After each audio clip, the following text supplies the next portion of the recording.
Okay, let's make a new video. Just move the camera away a little. As you saw by the title, she needs to experience, she needs to have the experiential side of life. In other words, she needs to experience life, the mystery. Men, not so much. Let me read you what I wrote regarding this just a few years ago. So the title of it is Women Call for the Feminine, the Experiential Side of Life. Men for the Masculine, the Law and Order of the Factual. Yeah. Have you noticed the longer you look at the night sky, the more stars come out and the more intuitive imagination draws you back to yourself? The light of the moon, unlike the light of the sun that doesn't include darkness, the sun is always a light, bathe all in that soft and cool light, allowing things to hold on to their shadow and mystery, the mystery and magic of the goddess of the feminine, and her consort, the mystic lord of the night, the lunar, Aphroditic-Hermetic musical mode of being that is the balance of mystery of life and of the whole created world between the two realities of timeless and time, imperishable spirit and perishable body, nature and divine nature, linking you inwards and backwards to the eternal memory of all those mythic mother and lunar mystery codes of the direct spiritual experience. This is what it's all about, the direct spiritual experience. Of this most inward unperishable part, the beloved already in each heart, that has flourished the earlier period of the human race, in opposition to the solar worship, the rational religion of authority and facts, of fatally masculine light that to this day say God and its created world and its created creature, men, are separate and not the same. Yeah, and I'll keep going. This is regarding the Bache religion. You know, Bacchus, the god, the old ancient Greek god. His religion or his tradition was mainly taken up by women, and women would dance in the groves. They would dance in bringing themselves to an ecstasy, to a trance state. And in that state, that's where the god, their god, or Bacchus, the divine part, would enter them. See? And you can see the same thing, for instance, if you go to a club, or nightclub, dance club, right? You see women, what happens in a dance club? You see women. As soon as the music starts, women go off and dance onto the dance floor, right? They go and find that rhythm, the rhythm of the song and the rhythm within them. They center themselves on it. And the two, the inner, the ones in the rhythm in the body and the rhythm of the song become one. And that's when the dance comes into it and they move rhythmically to it. That's exactly the same as Bache. That's exactly the same as any religion or even shamanism where you actually bring yourself into a trance state. You move rhythmically until bang, something happens and you have this mystic experience. I think I told you about the Sun people, the African old, very old African culture, where women sat in a circle in the center. They would clap their hands and their thighs together. They would form, they would create the rhythm, the bass. And then men would dance around that center, a circle, a center of women. They would dance around, they would dance and dance and dance, moving rhythmically, and bang, one of them would suddenly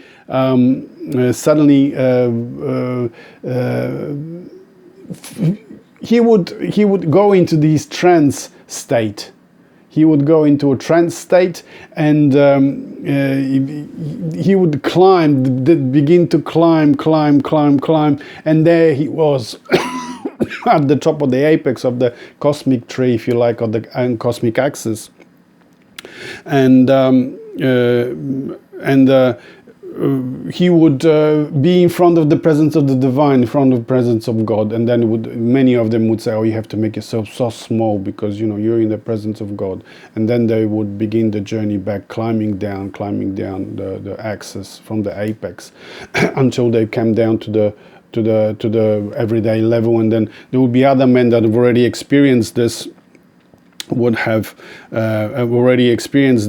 They would help them to return, because if they didn't return properly, they could die. Because you're going over the wall of the wall of dead, if you like, the wall of tick or time. Joseph Campbell used to call it. You go and you're living, you're dropping your body, and you're living as you're leaving your body behind as a spirit. You're climbing to the place where the dead go.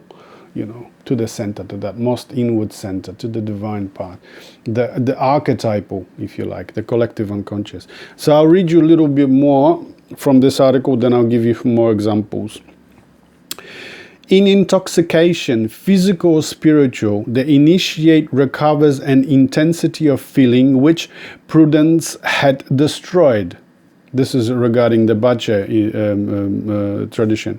He finds the world full of delight and beauty, and his imagination is suddenly liberated from the prison of everyday preoccupations. So you find that trance state. The intuition takes over, basically. The Bachic ritual produced that what was called enthusiasm, which means etymologically having the god enter the worshipper, exactly, who believed that he became one with the God. He or she became one with the God. This is Bertrand Russell. And this is what Joseph Campbell wrote regarding this. Women need to have the experiential side of life. Whenever female figures are dominant in the cult, wrote Joseph Campbell, there is an accent on the experiential side of religion, the rapture of religion that normally moves into rhythmical movement and dance. You see, dance is very important, and you can see the people that have it, that are connected, are centered, they work from their body, they are the best dancers. You can see it, for instance, in ballet. The best dancers, usually, if it's a prima ballerina, the woman, she has it, she floats, she's connected to this center, to this the dimension of the spirit. It is through it that she dances. Same with males. They have this thing, and if you ask them how it happens, they said they're connected. They feel this fire in their belly, if you like, and it's from there that the dance comes out through them. Yeah.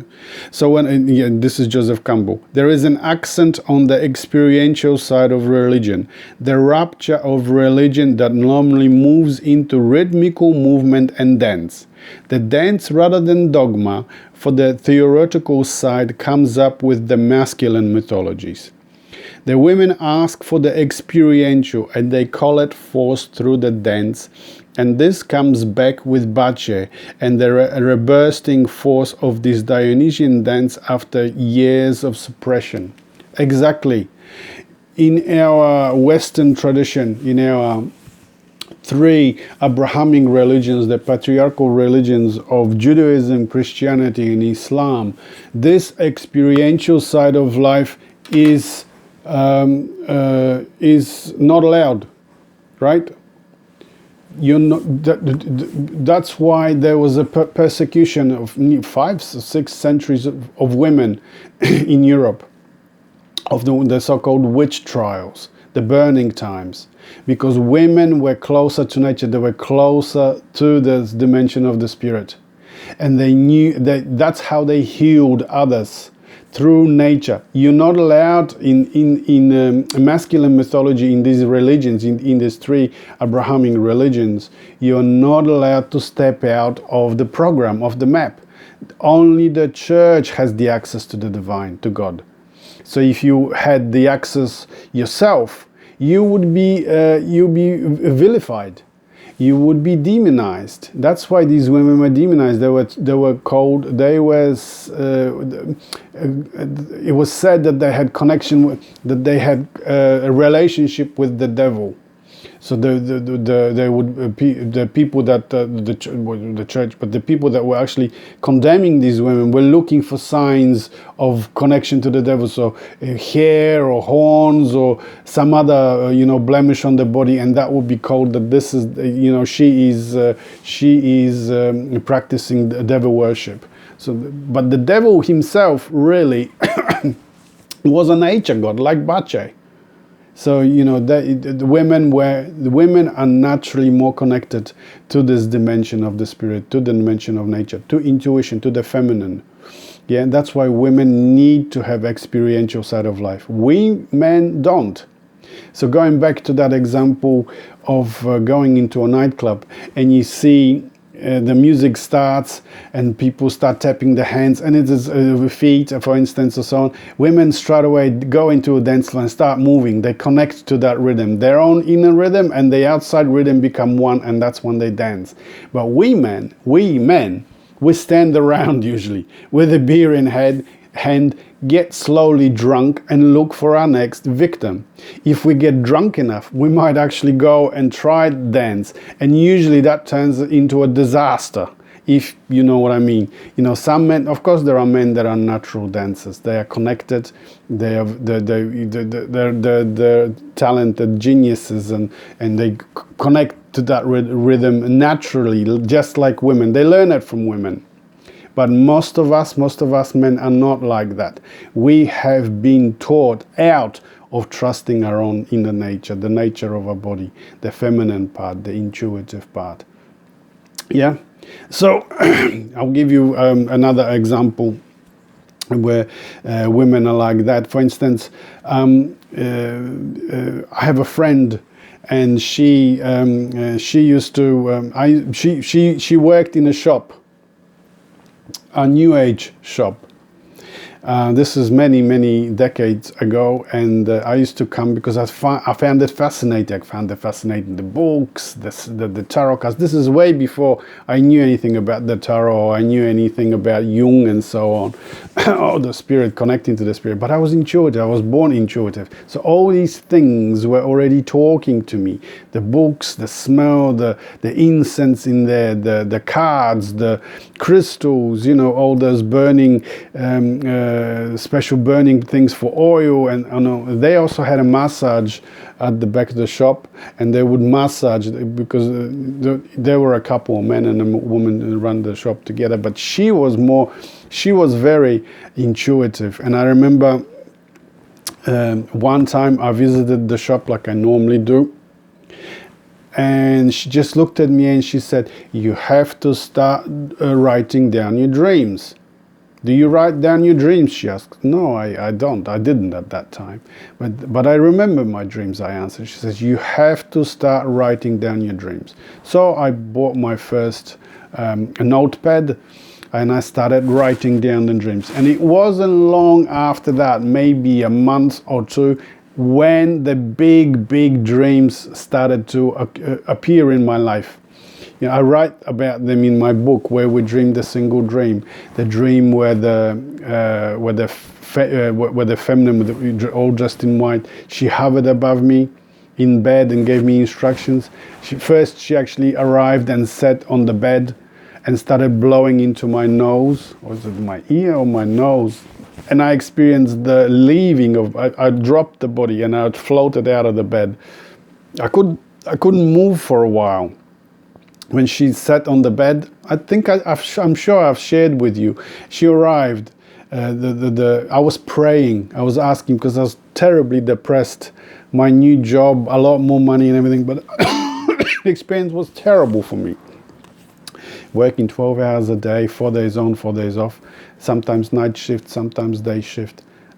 Anyway, I awoke in the middle of the night. I'll tell you quickly the story. I awoke in the middle of the night, and there she is sitting on the bed, on the right side of the bed. She glows like the moon. She's all dressed in white. She's glowing, a white light like the moon.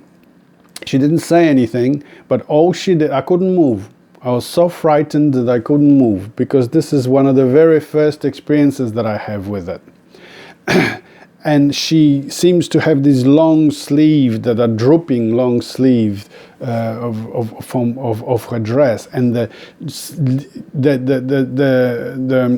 sleeve only just ever so slightly touched my hand, and at that moment I felt myself leaving the body. I was out, bang, I was out, like a velvet release. Yeah. I haven't, to be honest, I haven't felt such a release since. Maybe, I tell you, maybe when I was in hospital and I had my sinuses done, and I woke up in the middle of the night after the operation, and the nurse came and she asked me, how bad is it? And I said, it's pretty bad. And she gave me injections of morphine into my leg. And as soon as I got the injection, poof, felt like it wasn't really like that experience when she brushed just across my hand and I was out of the body. That was the closest thing I can sort of remember to it. So I can understand why people get addicted to morphine and so on. But there she was. I was out, and she started blowing into my ear, and I felt this release of all the pain, all the things that the body holds on, the tension, the anger, the hunger, all these things, where suddenly, poof, you're out of it. You're off. And I was hovering above the bed. The bed was shaking. I was hovering above the bed. And you know what? I didn't want to go back into the body. I didn't want all that pain and problems with it. But I also knew I had to, because my whole work, my whole life, my whole work, what I'm telling you now, what I'm sharing in books, in my posts on Facebook and in videos on YouTube and so on, all these decades of work, it was still ahead of me. And, the spirit, the other dimension, the unconscious, the divine needs people to communicate through them to the community, to others. Like Jung did, and Campbell did, and many others, Marie-Rose von Franz, or even myself, to communicate the reality of the divinity, of the collective unconscious, of the divine dimension, of the archetypal, that it's there. It's not just there outside of you, but it's also within you. Yeah. So that's one example. What was I talking about? Yeah, dreams. Women need the experiential. She told me, that the woman in the shop, my friend, I have to write down the dreams. That's experiential. You experience things in your dreams. Yeah. I'll tell you another story regarding the same person. I was leaving at that time to travel to Scandinavia, because I had a dream that I'm going to go there. I also go into that dream in detail in the book. And there I am at the airport, and guess what book she chose for me to take with me? She chose for me Dictionary of Symbols by Tom Chetwynd. And the Dictionary of Symbols, if you ever looked at the book, I don't have it at hand, it's just over there. Dictionary of Symbols, it's full of archetypes. It's full of Jung's work and archetypes. When I remember opening that, I didn't understand any of this. I knew some things from my dreams. I thought it'd be like a dream dictionary. The everyday new age dream dictionaries, a lot of them are just nonsense. Just talk about the personal, they never talk about the archetypal. But this was all about the archetypal, the collective unconscious, the whole book. And it's written in such a way that if you follow one symbol, there will be links to other symbols, there will be links to other symbols. So what it does, it activates your intuition so that you make a connection to that deeper collective unconscious. And that's how I started my work. I came back from my trip in Scandinavia, I returned to Australia, I sat in the backyard, I had the book in front of me, pencil and a notepad, and I started reading. I started getting interested in these symbol things, Some of them correlated to dreams, most didn't. But I started with the things that I already had in my dreams. So I started with the image of the feminine women, with the goddess, Then I started looking at journeys, with the journeys, and then you follow one symbol to the next, and it follows to the next, and it follows to the next, and off you go. Before you know it, you're on the journey. That's the journey. The journey is always back to yourself, to your most inward center. And it was, again, a woman told me that this is what I'm going to be doing. The experiential side of life. Not just reading in a book about it, but experiencing it within yourself. That's the reason why there were women around Jung. Jung talks about it himself. He had a few male men around him, but mostly were women, because his whole method of working with the unconscious is through experience, through dreams, through visions, intuition, through his art, through sculpting, through painting, through writing. You know, there are pictures of Jung just sitting there. He has got some things in front of him and he's rearranging them. You know, he's connecting to his intuition, and he's working with the unconscious, with the spirit, through whatever medium is in front of him. You can use tarot cards. I've showed you tarot cards before, how to use the tarot cards. You just open and you choose 3 cards, for instance. One, you choose just 3 cards. I have and then you go and see what these cards mean. They might mean something to you, but to the archetype, or to the collective unconscious, to the soul and its own language, it has its own meaning. You have to find that meaning to understand what's going on, what's really going on. So that's why Jung, women were attracted to Jung, because he had that experiential part of life that they were missing. To women, it's natural to experience, to dance, to draw, to write. You know, to do gardening, cooking even. Everything is experiential. Women are not very good at that at all. We have been educated out of it. Our whole society emphasizes the rational mind, you know, the intellectual mind, the laws and rules, and reading book from cover to cover. You have to do it this way, that way, that way, that way. Instructions, learning. Women traditionally never had that, and they never had that because they didn't have access to education and so on. Men didn't allow them to have positions of technical work. They didn't even allow them to work for a long time. They didn't allow them. The male society never allowed them to go to school. Only recently, women have won the right to go and educate themselves. So slowly, women's natural connection, the intuitive connection to the spirit, also disappeared. So the modern woman is really just as bad as the modern male now. I would say the males are more coming back to the irrational side of the intuitive, because that's what they find on the internet and in the books and in writings of authors. You know, the mainstream, or what I call love and light, what do you call them?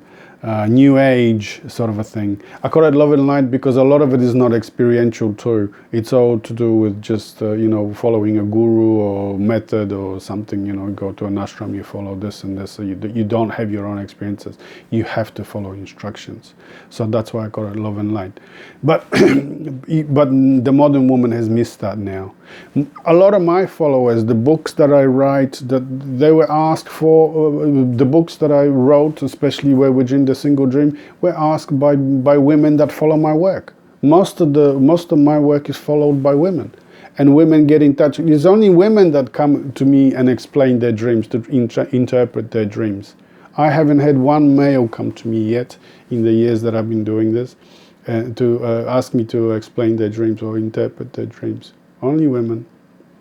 Yeah. So again, women ask for the experiential. I read to you the last paragraph by Campbell, which is probably the core of the whole thing that I'm talking about. So, whenever female figures are dominant in the cult, that's where you have, for instance, the goddess, the goddess figurines of the older Neolithic culture. wrote Joseph Campbell, there is an accent on the experiential side of religion, the rapture of religion that normally moves into rhythmical movement and dance. Exactly, you have to reach that trance state. The dance rather than dogma, for the theoretical side comes up with the masculine mythologies. Males like the theoretical, the religions, the instructions. The women ask for the experience and they call it forth through the dance, and this comes back with Bache and the rest, rebursting forth of the Dionysian dance after years of suppression. Yeah? Because women have been suppressed for thousands of years. So, but now, slowly changing. Women are becoming more, they have their own place, starting to have their own place in society. But in my opinion, they are doing it at the expense of their own intuitive, the experiential. They try to fit into the males, the rational, the dogma, the instructions part of society. Society is built on that still, very much so.